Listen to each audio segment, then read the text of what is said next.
Olá, meus amigos e amigas do canal No Caminho Te Conto.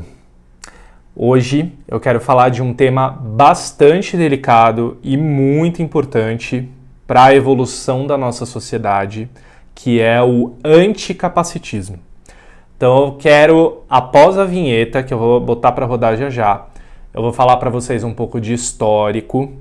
Eu me inspirei num e-book criado pelo Tribunal Superior do Trabalho para trazer aqui para vocês esse conteúdo, frases para a gente evitar, conceitos importantes para a inclusão destas pessoas, especialmente no ambiente de trabalho e na nossa vida pessoal também, mas tem muita coisa que a gente precisa observar melhor. A gente pode incluir essas pessoas e ter uma sociedade cada vez mais justa e próspera. Espero rodar a vinheta que na volta eu conto para vocês.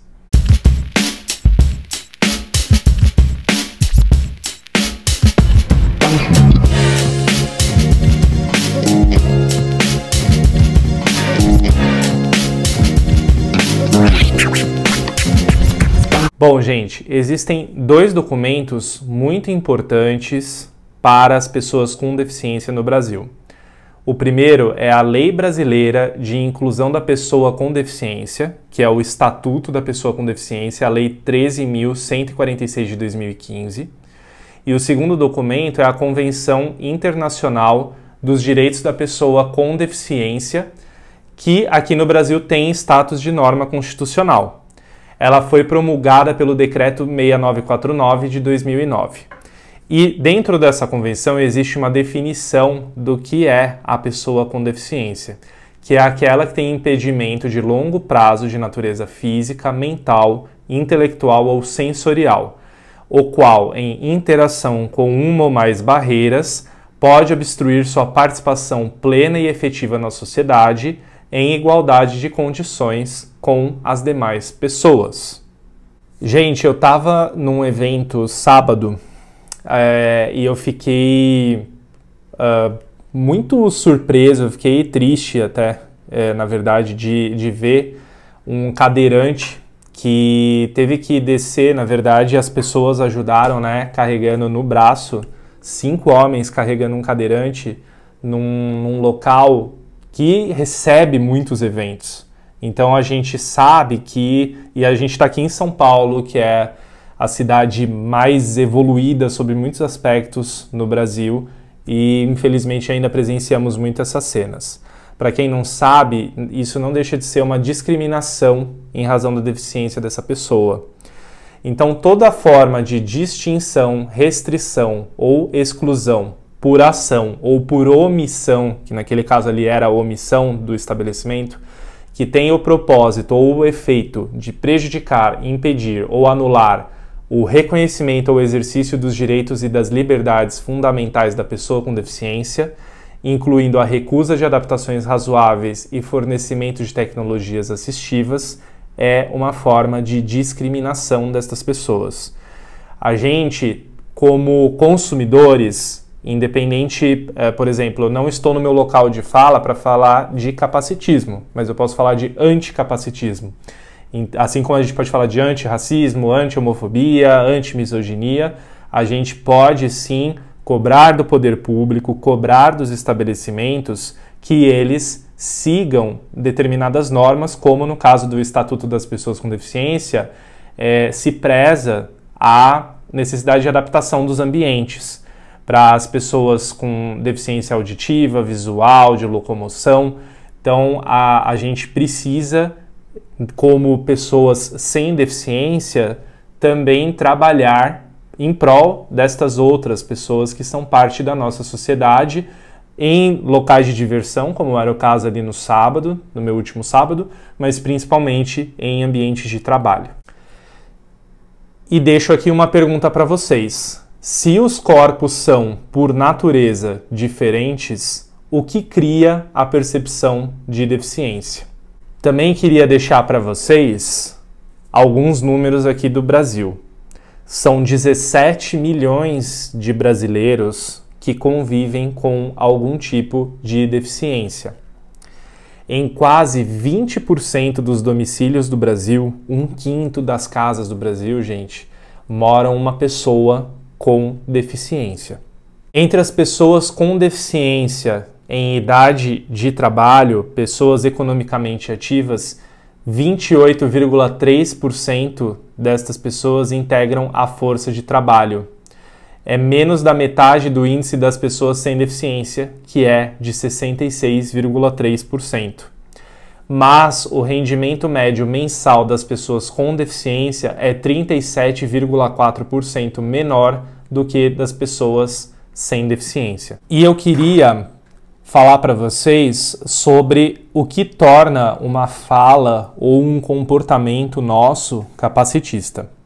Então, quando a gente trata as pessoas como não iguais, como menos capazes de produzir, de trabalhar, de aprender, de amar, de cuidar da própria vida, de se divertir, a gente está tratando elas como menos aptas a gerir a própria vida. Isso é capacitismo. Quando as atitudes hierarquizam as pessoas em função da adequação de seus corpos a um ideal de beleza e capacidade funcional, também é capacitismo. Quando a gente trata a deficiência como algo negativo, algo que precisa ser melhorado, curado, isso também é capacitismo. Ou quando a pessoa é vista como exemplo de superação por realizar ações ou desempenhar papéis vistos como comuns às pessoas sem deficiência, isso também é capacitismo.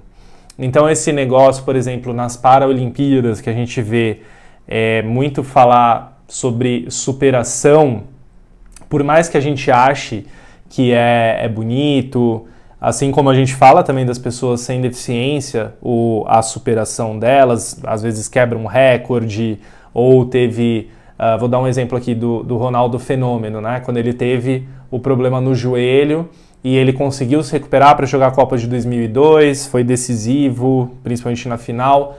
Aqui a gente não sabia o que significava aquilo, né? Mas foi capacitista também, porque a gente tratou aquilo como uma grande superação, como um herói, e ele teve uma deficiência no momento, né? Ele não é uma pessoa com deficiência permanente, mas ele teve uma deficiência temporária que quase tirou ele da prática do esporte, que era a profissão dele, que o levou ao status de fama que ele tem até hoje. Então a gente precisa tomar cuidado para não tratar, não romantizar esse tipo de situação. Algumas frases que a gente precisa evitar, que são consideradas capacitistas, assim como no vídeo passado, num dos anteriores, né, eu falei sobre etarismo e frases que a gente deve evitar para não sermos etaristas, não termos preconceito de idade. Eu vou passar agora para vocês algumas para a gente não ser capacitista. A primeira delas é uma que já ouvi bastante, que é: nossa, apesar de tudo, você é tão alegre. Não usar essa frase, porque a gente está diminuindo a pessoa, né? Por falar, apesar de você ser assim, você é tão alegre, que inspiração. Corta essa frase do seu vocabulário. A segunda frase: nem parece que você tem deficiência. Então, a gente também não deve abordar o assunto, até uma frase que se torna indelicada, a gente comentar esse tipo de coisa com uma pessoa com deficiência. Você é uma guerreira, um guerreiro, um exemplo de superação. As pessoas com deficiência, elas não querem ser tratadas como heróis, nem como diferentes. Então a gente precisa normalizar o trato com elas, assim como precisa normalizar o trato com as pessoas no geral, porque a normalização pressupõe que todos são tratados como iguais. E se todos fossem tratados como iguais, não haveria etarismo, nem racismo, nem capacitismo, nem homofobia. Então, partam do pressuposto de que aquela pessoa ela quer ter uma vida igual à sua, ela quer ter as mesmas oportunidades, ela trabalha por aquilo, ela estudou, ela estuda para ter o mesmo que você, que não tem deficiência, tem. Você é uma pessoa especial. Também precisamos eliminar essa frase, evitar, como eu já disse, tratar as pessoas, colocá-las numa bolha ou num segmento especial da sociedade, porque o conceito de diversidade, igualdade e equidade pressupõe que todos somos iguais. E a última frase: você é um herói ou uma heroína, uma inspiração para todos nós. exceto se for pela capacidade intelectual, a resiliência, a capacidade de entrega, a agilidade numa resolução de um problema, isso sim é digno de admiração, de ser considerado até um heroísmo, uma inspiração. Mas não o fato da pessoa ter uma deficiência e ela conseguir levar uma vida normal como uma pessoa sem deficiência, tá certo? E, por favor, cortem essa palavra de pessoa normal ou não. Não existe isso. Não, como falei, né, na frase agora há pouco, que está no manual do TST, se os corpos, por natureza, se todos nós, por natureza, somos uns diferentes dos outros, digital aqui, ó, cada um tem a sua. Ninguém tem. O que é uma digital normal? É uma que tem mais tracinho no meio, nas laterais. Então, gente, é a mesma coisa quando a gente fala de capacitismo, quando a gente fala de anticapacitismo, né, de antirracismo. Somos todos iguais, o sangue de todo mundo é vermelho, mas a gente tem as nossas diferenças externas.